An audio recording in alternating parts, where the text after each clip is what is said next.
inevitable implica hablar de dependencia lineal. Y eso es lo que vamos a hacer nosotros. Vamos a primero definir qué cosa significa que un conjunto de n funciones sea linealmente dependiente.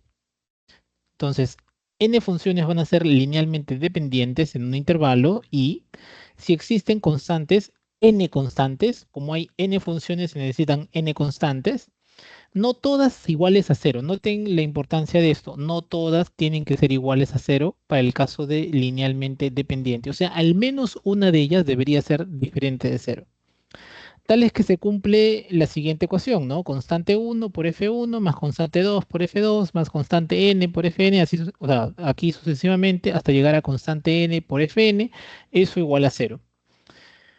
Es decir, existen constantes, estas constantes de aquí, que al multiplicarlas por las respectivas funciones, al sumarlas, me da el número cero para cualquier valor de x que yo tome en el intervalo, ¿no? Dependiendo del intervalo que yo tenga, pues en principio puedo decir para x igual a 2, pues esta igualdad se va a cumplir, para x igual a 3 se cumple, para x igual a 81, por ejemplo, también se va a cumplir, ¿no? Cualquier valor de x que ustedes den dentro del intervalo que ustedes tengan, pues se va a cumplir esa igualdad.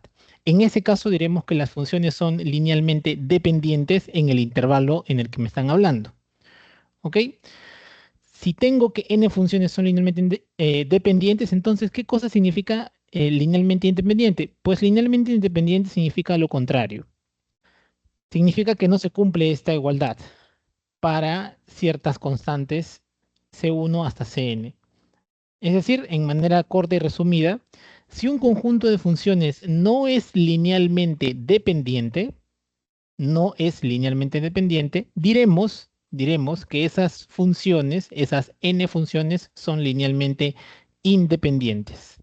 Linealmente independientes, o también podríamos decir que es un conjunto linealmente independiente.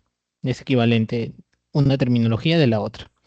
Bien, entonces repasando, n funciones pueden ser linealmente dependientes si es que existen n constantes, tales que al tomar estos productos y estas sumas me da igual a cero para todo x en el intervalo, haciendo énfasis en que al tomar estas n constantes, al menos una de estas tiene que ser diferente de cero. Al menos una de estas tiene que ser diferente de cero. No todas pueden ser iguales a cero. Muy bien, entonces Entonces, esa es la definición de linealmente dependiente y para linealmente independiente, pues no debe suceder eso, ¿no? Si es que un conjunto no es linealmente dependiente, es linealmente independiente. Bien, vamos a ver algunos ejemplos. Aquí tengo estas funciones, la función exponencial de x y la función exponencial de menos x. Y acá digo, son linealmente, y dejé un espacio en blanco, pues la respuesta en este caso son linealmente independientes. Vamos a ver por qué. Vamos a ver por qué. Entonces, para yo averiguar si es que son linealmente independientes o dependientes, lo que voy a plantear es la siguiente ecuación. Voy a suponer que existen constantes C1 por F1 más C2 por F2 igual a cero. Y esto para todo X en el intervalo. En este caso vamos a considerar el intervalo desde toda la recta, ¿no? De menos infinito hasta más infinito. O sea, todos los números reales. Entonces aquí sería para todo x en R. Vamos a plantear eso. Recordemos que este conjunto de funciones son linealmente dependientes si es que al menos uno de estos de aquí, de C1 o C2, es diferente de cero. Entonces vamos a descubrir cuánto vale C1 y cuánto vale C2. Si es que alguno de ellos es diferente de cero, pues diremos automáticamente que son linealmente dependientes. Pero si es que ambos, tanto C1 como C2, son iguales a cero, entonces no nos queda de otra, diremos que son linealmente independientes. Ok, resolvemos esto. C1 por exponencial de x más C2 exponencial menos x igual a cero. Esto se cumple para todo x en el intervalo, en este caso es toda la recta, todos los números reales. Bien, como esta igualdad se cumple para todos los reales, yo voy a tomar el valor, por ejemplo, de x igual a cero. Cuando x es igual a 0, ¿qué sucede en esta ecuación? Si yo reemplazo, tendría c1 por exponencial de 0 más c2 exponencial de 0 igual a 0. De aquí tengo la ecuación c1 igual a menos c2, ¿no? Porque exponencial de 0 es igual a 1. Entonces paso a restar y ya está. Muy bien. Con eso en mente, pues yo podría tomar ahora x igual a, por ejemplo, x igual a 1. ¿Y qué tendría? Tendría c1 por exponencial de 1 más c2 exponencial menos 1 igual a 0. ¿Ok?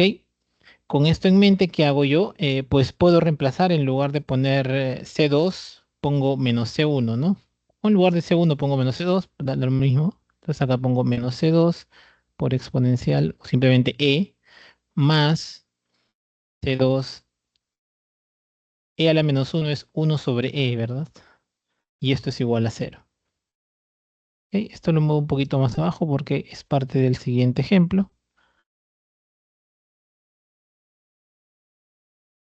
¿Ok?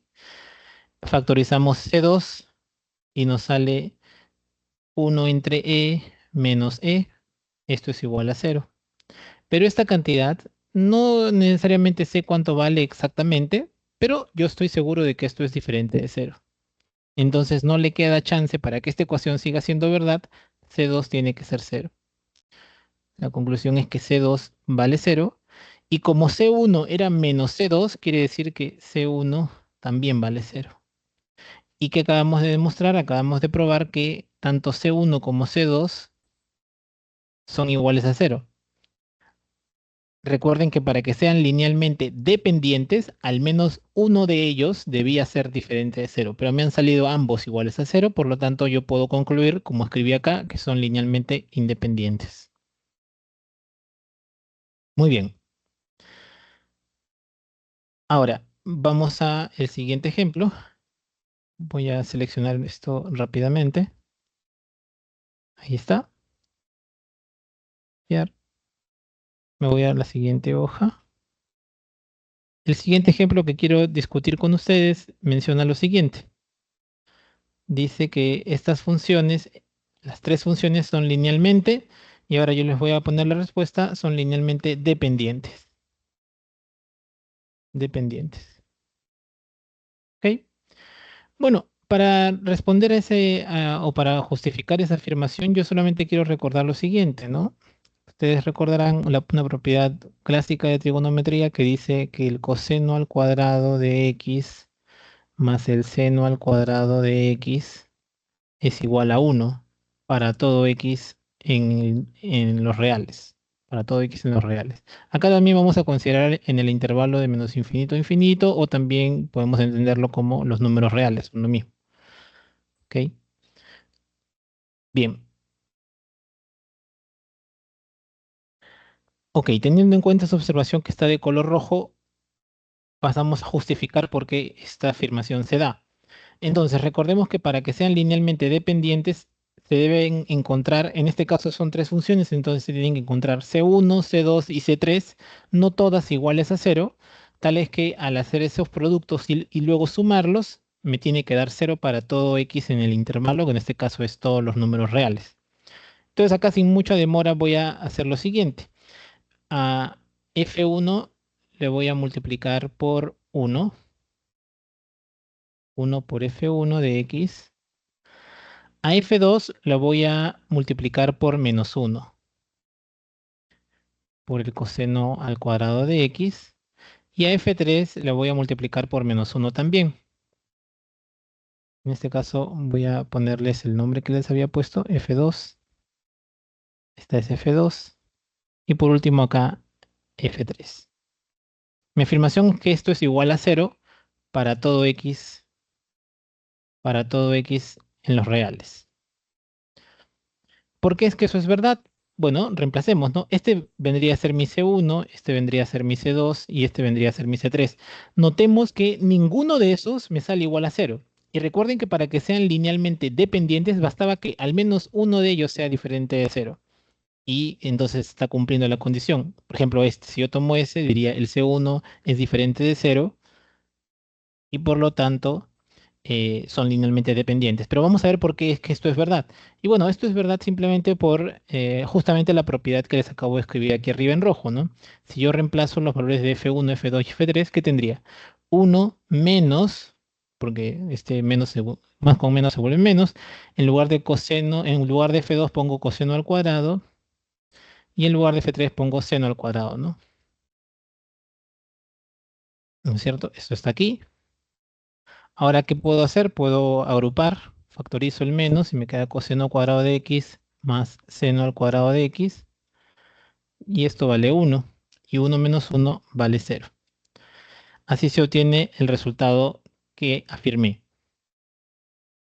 Ok, esos son dos ejemplos. Uno de funciones linealmente independientes y otro de funciones linealmente dependientes. Ok, ahora vamos a definir una herramienta que sirve para identificar cuándo funciones pueden ser linealmente independientes en el contexto de ecuaciones diferenciales.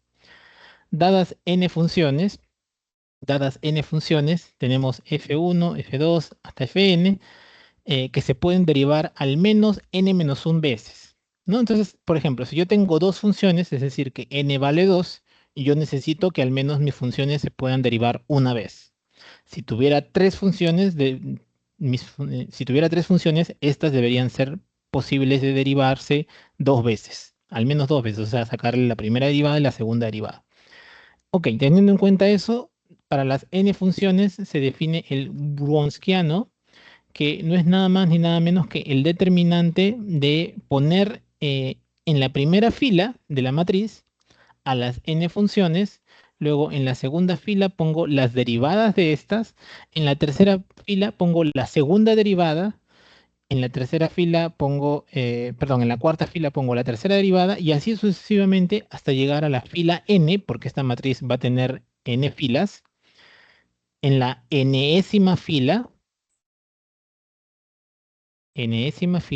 la enésima fila ponemos las derivadas de orden n-1, es decir, luego de derivar n-1 veces. Así es que se define el Wronskiano. Bien, con esto en mente, con el Wronskiano, la herramienta del Wronskiano en la mano, pues vamos a recordar lo siguiente. Supongamos que tenemos una ecuación diferencial de orden n, homogénea. Homogénea. Y también es lineal, ¿no? Es una EDO lineal de orden n homogénea. Entonces, las EDOs lineales de orden n homogéneas tienen soluciones asociadas. Entonces, hay un teorema que voy a enunciar a continuación. Teorema Y1, Y2 hasta Yn, soluciones de asterisco. Voy a ponerle a esta ecuación diferencial asterisco. Son linealmente independientes en el intervalo y ese es en el intervalo i, sí, solo sí, sí y solo sí, el Wronskiano de estas n funciones, o sea, desde y1 hasta yn, es diferente de 0 para todo x, en el intervalo i, ¿no? Porque este Wronskiano va a depender de x. Recordemos que este Wronskiano no es nada más ni nada menos que el determinante de algunas funciones con sus derivadas. Y cada una de estas funciones, como podemos ver, depende de x. Entonces, al final del día, el Wronskiano también depende de x. ¿Ok? Bueno, ese es el teorema que va a ser muy útil en el curso para identificar soluciones linealmente independientes, que es lo que nos interesa en el curso, en lugar de estar haciendo el procedimiento que vimos acá, ¿no? F1 igual a E a la X y F2 igual a E a la menos X son linealmente independientes, se tuvo que hacer todo un proceso de darle valores a X, etcétera, para llegar a que eran linealmente independientes. Pero ahora con el criterio del Wronskiano vamos a utilizarlo directamente para verificar eso. Vamos a tomar otra vez estas dos funciones, F1 y F2, y usaremos el Wronskiano para concluir lo que nos piden.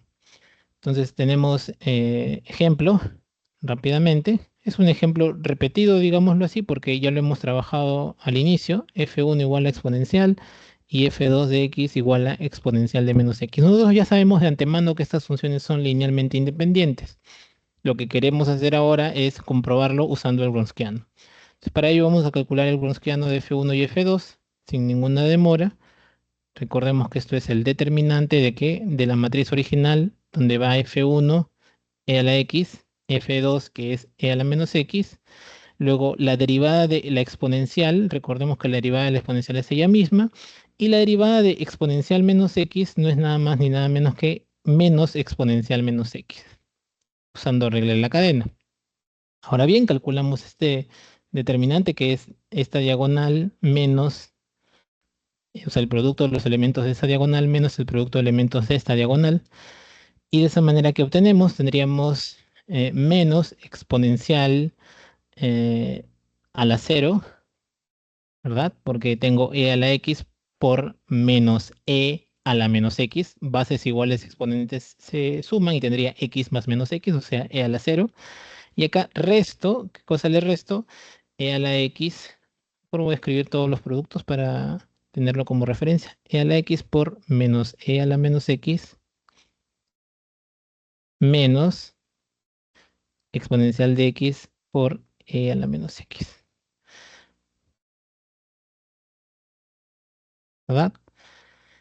Entonces aquí, ¿qué cosa tendría? Tendría menos 1 menos, y acá también me sale 1. Entonces este 1 va acá. Y finalmente ese Wronskiano me sale menos 2.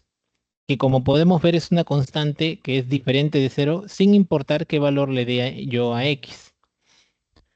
Por lo tanto, gracias al criterio del Wronskiano, podemos ver que este Wronskiano nos ha salido diferente de 0 para cualquier x en mi intervalo. Por lo tanto, la conclusión a la que yo puedo llegar es que mis funciones f1 y f2 son linealmente independientes.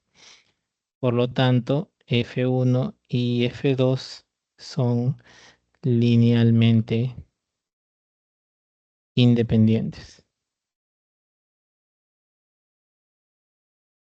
Y eso es todo para el problema de esta semana.